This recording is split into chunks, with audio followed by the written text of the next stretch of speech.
Yendo en Mateo 12, desde el verso 14 hasta el verso 21.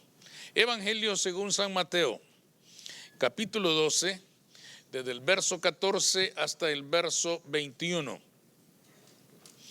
Dice así, hermanos, en la Escritura: y salidos los fariseos, tuvieron consejo contra Jesús para destruirle. Sabiendo esto, Jesús se apartó de allí y le siguió mucha gente y sanaba a todos. Y les encargaba rigurosamente que no le descubriesen, para que se cumpliese lo dicho por el profeta Isaías, cuando dijo: he aquí mi siervo, a quien he escogido, mi amado, en quien se agrada mi alma. Pondré mi espíritu sobre él, y a los gentiles anunciará juicio. No contenderá, ni voceará, ni nadie oirá en las calles su voz. La caña cascada no quebrará, y el pábilo que humea no apagará, hasta que saque a victoria el juicio. Y en su nombre esperarán los gentiles. Pueden sentarse, hermanos. El verso 14 nos demuestra que la gran confrontación entre los grupos religiosos de poder y Jesús se había intensificado. En este capítulo 12 de Mateo tenemos los momentos en los cuales los fariseos demandaban del maestro una explicación de por qué sus discípulos no cumplían con reglas de hombres que la religión judía había establecido como la verdad. Jesús rechazó tales acusaciones y le demostró lo que significaba hacer la voluntad de Dios antes que la voluntad de los hombres. Después de uno de estos choques, justamente aquí donde nosotros empezamos a leer, el evangelista evoca la profecía de Isaías. La profecía de Isaías en la cual describe la persona, la personalidad, la naturaleza del siervo escogido de Jehová. Y nos presenta algunas características que según el profeta identificarían al siervo de Jehová. ¿Cuáles son esas características? Entre otras, él es el siervo escogido por Dios, amado del Creador. En él reposa el Espíritu de Jehová. Y algo muy importante, dice: hará justicia a los gentiles, o en él esperarán justicia los gentiles. Ahora, ¿qué quiere decir todo esto? ¿Y cómo es que el Mesías iba a hacer justicia con los gentiles? ¿De qué manera iba a cumplir él este propósito, esta finalidad, este objetivo de ser justicia con los gentiles? En primer lugar, de una manera muy diferente a los reyes terrenales. El evangelista dice: para que se cumpla la profecía de Isaías, que anunciaba que él no gritará, ni alzará su voz, ni la hará oír en las calles. Con esto se estaba describiendo, hermanos, que el siervo de Dios iba a ser muy distinto a los reyes terrenales. Los reyes terrenales gritaban su autoridad, la imponían a base de amenazas. Los reyes terrenales hacían que sus siervos leyeran lo que se llamaba en aquel tiempo bandos reales, es decir, que dieran lectura a las leyes, a la voluntad expresa del rey, que todo mundo debía cumplir sin hacer preguntas. Los anuncios reales debían infundir temor, debían infundir miedo, terror. El rey era un poder absoluto y nadie debía discutir lo que él ordenaba o lo que él mandaba. Pero el profeta está diciendo que el siervo escogido de Dios sería diferente. Él no haría una exhibición ostentosa de su poder o de su fuerza para intimidar a la gente. Él se presentaría ante el pueblo como otro hombre más, como otro hombre común, Significa esto, hermanos, que no iba a presentarse él sonando trompeta que anunciara su llegada. Tampoco, hermanos, una procesión de seguidores que en actitud de adoración hacia él le mostraran a todo el mundo quién era el Mesías. No iba a organizar desfiles en los cuales su persona fuera exaltada para que todo el mundo le temiera. Él se presentaría al pueblo como un hombre común. Haría su trabajo de redimir a la raza humana sin engrandecerse a sí mismo. Sin embargo, sería grande. ¿Pero por qué sería grande? ¿Dónde estaría la clave de su grandeza? En que el Espíritu de Dios estaría sobre él. La profecía dice, he puesto mi espíritu en él. Y esto iba a significar varias cosas. El Espíritu de Jehová, dice, lo iba a sostener. Yo lo sostendré. Pero aclaremos una cosa.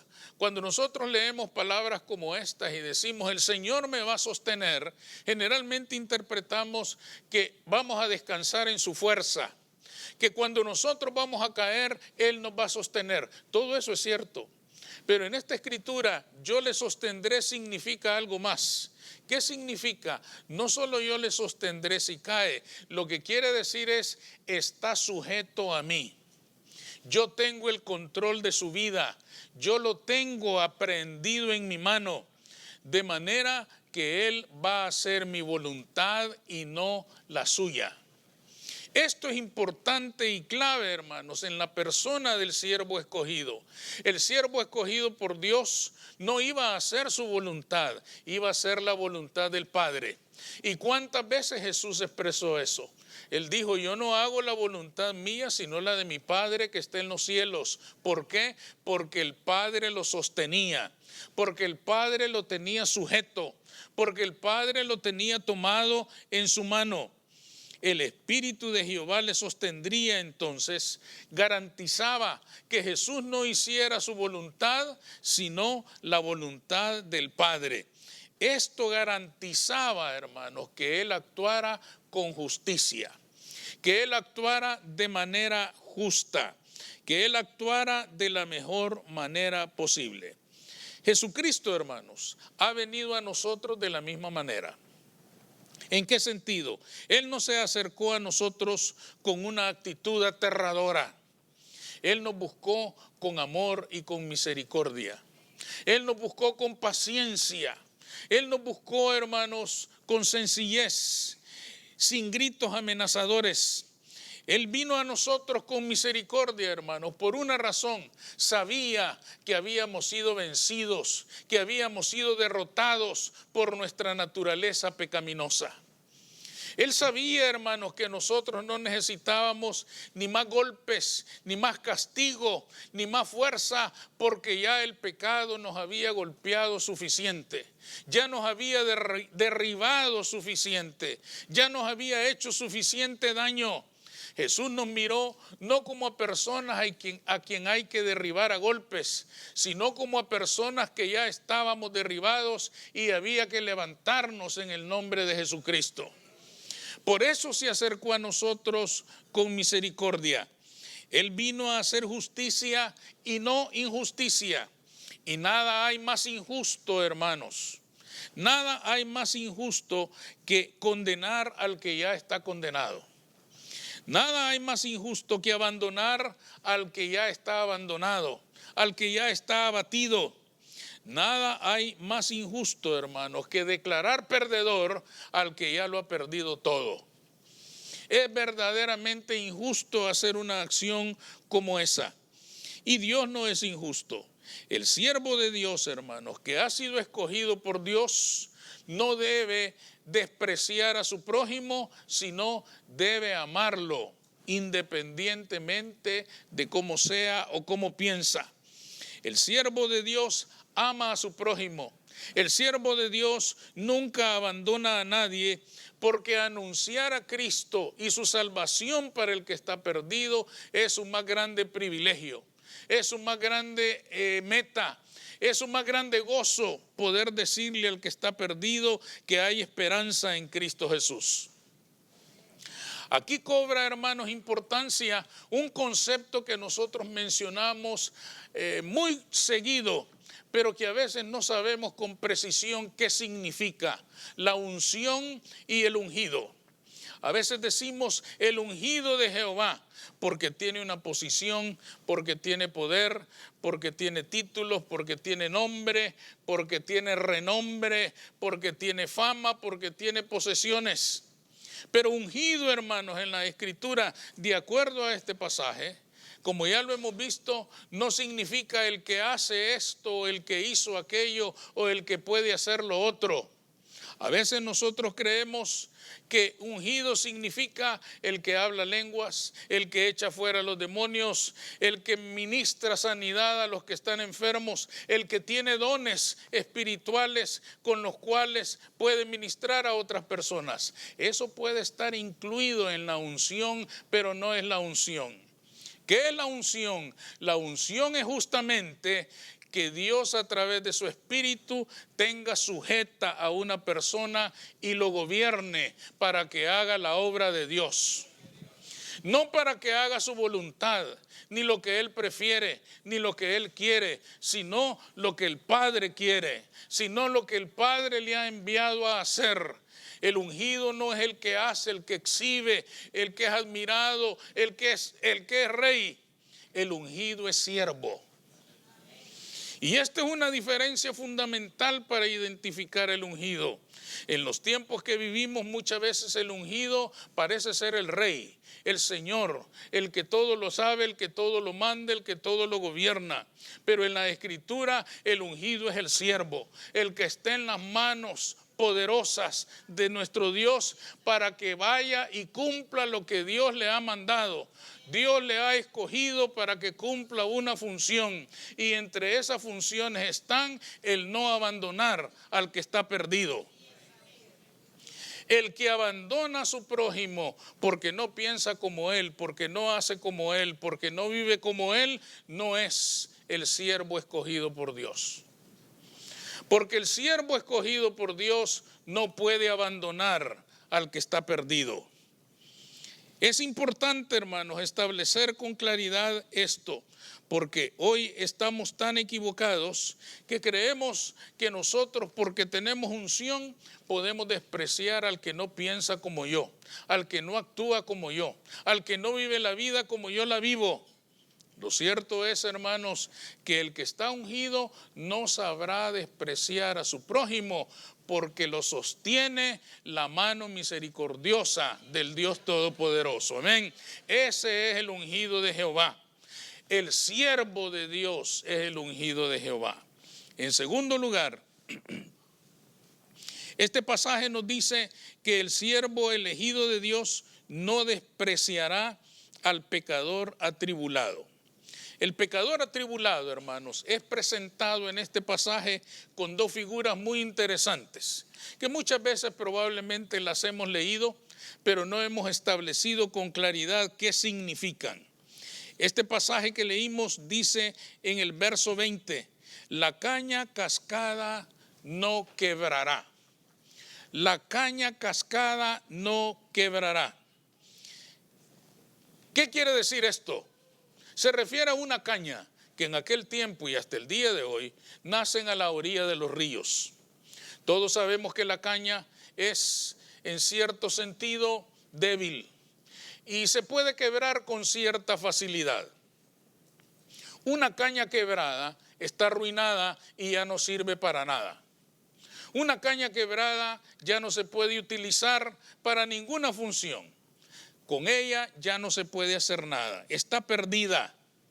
Por su propia naturaleza la caña es débil y con facilidad se puede echar a perder. ¿Por qué utilizó el profeta Isaías la figura de la caña cascada y dice, no quebrará la caña cascada? Porque el pueblo de Israel era la caña cascada. ¿En qué sentido? El pueblo de Israel se había arruinado por su infidelidad a Jehová.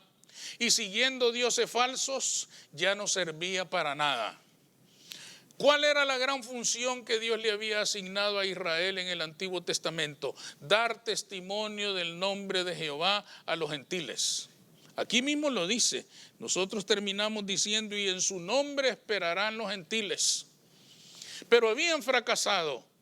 Habían fracasado porque en vez de dar testimonio del nombre de Jehová, habían mostrado su infidelidad. Eran caña cascada porque ya no servían para nada. Porque ya no servían para cumplir su llamamiento. Porque ya no servían para cumplir su función. Sin embargo, el profeta le dice a Israel, pero en su misericordia, Él no quebrará la caña cascada. ¿Qué les estaba diciendo? Aún en medio de sus rebeldías, Dios va a tener misericordia de ustedes, porque Él es misericordioso. La segunda figura que usa para el pecador es el pábilo que humea. En la segunda parte del versículo dice, y el pábilo que humea no apagará. ¿A qué se refiere esto del pábilo que humea? El pábilo que humea no es otra cosa que una lámpara con una pieza de tela que sirve de mecha y aceite en la base. ¿Cuántos conocen el candil? El pábilo es un candil. Pero ¿qué sucede? Cuando el aceite se va terminando, el pábilo comienza a quemarse, se ahuma. Y entonces ya no sale luz de aquel pábilo, sino que solo sale humo. La luz que alguna vez fue intensa se va apagando y ya solo queda quizás una pequeña chispa. Una pequeña chispa que no sirve para iluminar una habitación, que no sirve para iluminar un lugar. Eso era Israel justamente. En algún momento ellos tuvieron momentos magníficos. Ellos habían tenido en su historia momentos extraordinarios en que la luz de Jehová había brillado.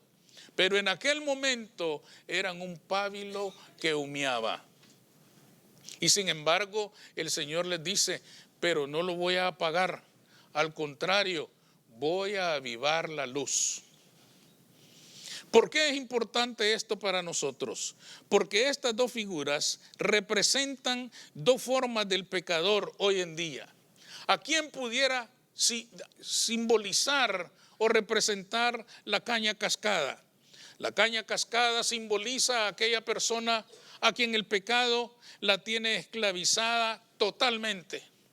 Aquella persona que está a nuestros ojos totalmente perdida. Aquella persona de quien muchos dirían, hermano, aquí ya no hay esperanza. A este ni le hable, ni le diga, ni lo evangelice, porque esto ya está perdido.